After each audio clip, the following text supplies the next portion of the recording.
Bonjour, dans cette courte vidéo, vous allez découvrir ce qu'on appelle la commande nerveuse et ce que ce terme signifie. Dans l'expression commande nerveuse, il y a deux termes bien distincts.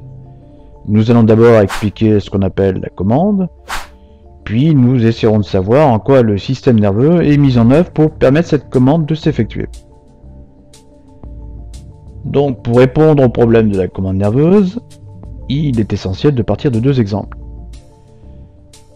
Notamment, nous partirons de l'exemple de cette première mondiale, à savoir le cas de cet Américain qui a pu retrouver l'usage de ses membres grâce à une prothèse et une stimulation possible suite à une implantation de son cerveau d'un micro-ordinateur.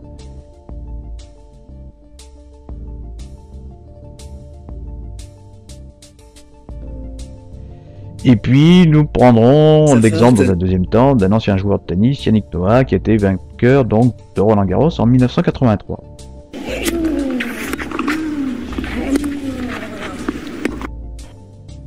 L'organisme reçoit en permanence des stimulations ou ce qu'on appelle des stimulus ou stimuli qui viennent de l'environnement.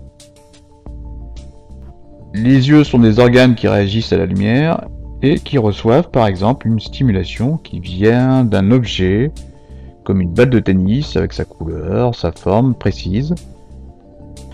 Alors ces organes sont associés à nos sens. L'exemple qu'on vient de voir ici donc, correspond à la vue. Cet organe étant associé à un sens, on l'appelle donc organe sensoriel. Cet organe sensoriel est appelé aussi récepteur car il reçoit la stimulation. Quand un organe sensoriel est stimulé, il génère ce qu'on appelle des messages nerveux. De nature électrique, ces messages se propagent des organes sensoriels au cerveau ou à la moelle épinière.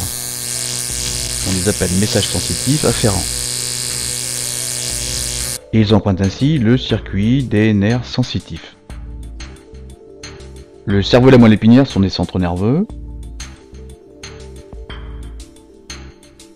Ils analysent les messages nerveux sensitifs qu'ils reçoivent. Un message nerveux sensitif arrive à un endroit précis de ces centres nerveux.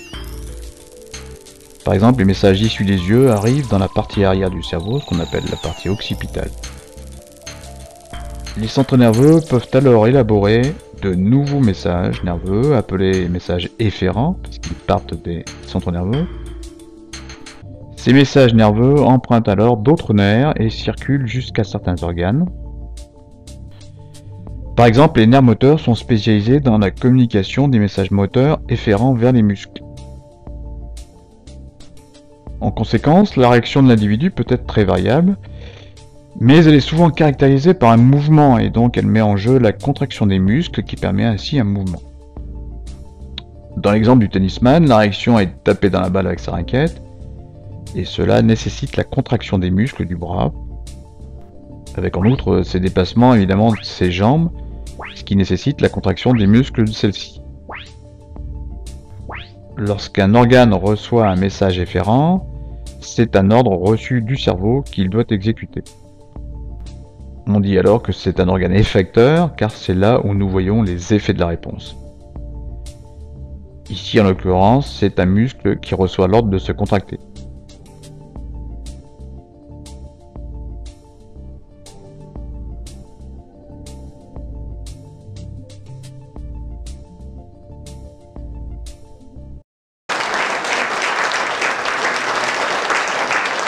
C'est magnifique. C'est dingue, ça.